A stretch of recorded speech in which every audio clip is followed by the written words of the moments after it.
जय भीम। साथियों, आज बात करेंगे महान समाज सुधारक, पाखंडवाद के धुर विरोधी रहे, जिनको आप तमाम लोग, पूरा विश्व पेरियार ईवी रामास्वामी नायकर के नाम से जानता है। साथियों, मद्रास हाईकोर्ट में एक याचिका आई थी। उस याचिका के अंदर लिखा गया था कि पेरियार ईवी रामास्वामी नायकर की प्रतिमा के नीचे तमिलनाडु के अंदर जो कथन लिखे गए, उन कथनों से एक समुदाय की भावनाएं आहत होती हैं, उनके सम्मान को ठेस पहुंचती है।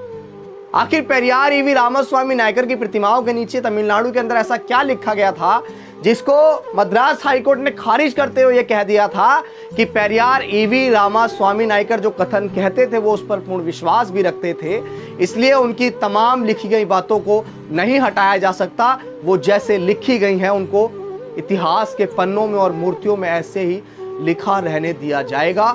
ये संवैधानिक रूप से अधिकार है।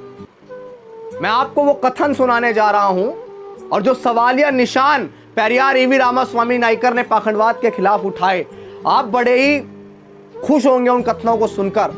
आप बड़े ही सोचने पर मजबूर होंगे उन कथनों को सुनकर कि ऐसे समय पर, जिस समय पाखंडवाद एक ऊंचाइयों पे चढ़ रहा था, उस समय महान समाज सुधारक और पाखंडवाद के विरोधी बने पेरियार ईवी रामास्वामी नायकर। आखिर क्या लिखा गया था तमिलनाडु के अंदर पेरियार ईवी रामास्वामी नायकर की प्रतिमाओं के नीचे, जिनको लेकर किसी ने मद्रास हाईकोर्ट के अंदर याचिका डाली। पेरियार की मूर्तियों के नीचे लिखा था कि ईश्वर नहीं है और ईश्वर बिल्कुल नहीं है। जिसने ईश्वर को रचा ये बेवकूफ है। जो ईश्वर का प्रसार करता है वह दुष्ट है। जो ईश्वर की पूजा करता है वह बर्बर है। पेरियार ने ईश्वर से कुछ सवालात पूछे थे और वो सवालात जब आप सुनेंगे, मैं समझता हूं कि आप जो पाखंडवाद के विरोधी हैं, जो इस देश में तमाम तरह की जितनी भी कुरीतियां उनके विरोधी हैं, उनको ये सवाल वाजिब नजर आएंगे। अन्यथा कुछ लोग इस पर सवालिया निशान जरूर उठाएंगे, लेकिन इन सवालों को अगर आप बुद्धि अपनी तर्कशील मत्ता से समझेंगे तो आपको समझ आएगा कि पेरियार ने ईश्वर से जो सवाल पूछे वो सवाल कई हद तक जायज हैं। पहला सवाल पेरियार पूछते हैं कि क्या तुम कायर हो जो हमेशा छिपे रहते हो, कभी किसी के सामने नहीं आते। पेरियार ने दूसरा सवाल ईश्वर से पूछा कि क्या तुम खुशामद परस्त हो जो लोगों से दिन रात पूजा अर्चना करवाते हो।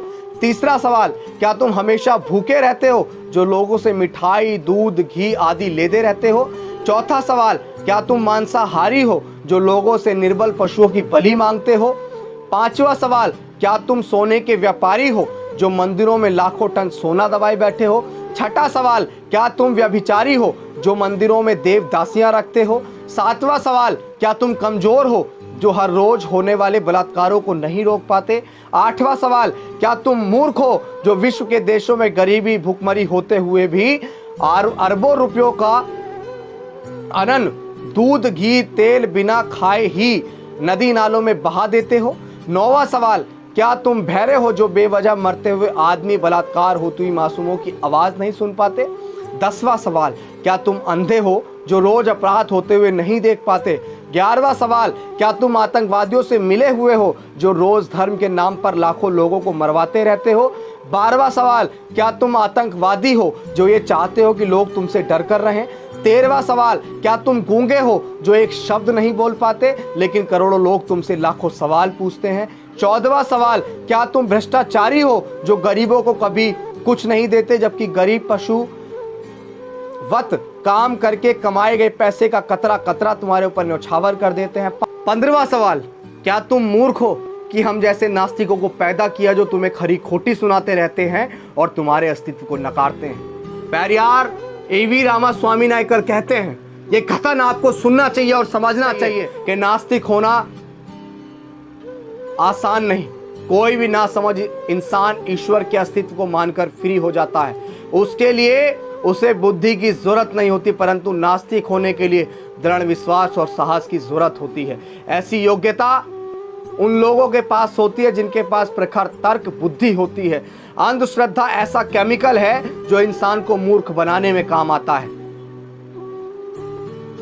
पेरियार ईवी रामास्वामी नायकर ने हिंदू धर्म का इतिहास भी बताया और वो इतिहास जब आप सुनेंगे तो शायद आपको हंसी आएगी कि क्या ऐसा भी हो सकता है। हिंदू धर्म का विचित्र इतिहास। पहला, मंदोत्री मेंढक से पैदा हुई थी। दूसरा श्रृंगी ऋषि हिरणी से पैदा हुए थे। तीसरा सीता मटकी में से पैदा हुई थी। चौथा गणेश अपनी माँ के मैल से पैदा हुए थे। हनुमान के पिता पवन कान से पैदा हुए थे। छठा हनुमान का पुत्र मकरध्वज था जो मछली के मुख से पैदा हुआ था। सातवां मनु सूर्य के पुत्र थे, उनको छींक आने पर एक लड़का नाक से पैदा हुआ था। आठवां राजा दशरथ की 3 रानियां थीं और उनके 4 पुत्र जो फलों की खीर खाने से पैदा हुए थे। 9वां सूर्य कर्ण का पिता था।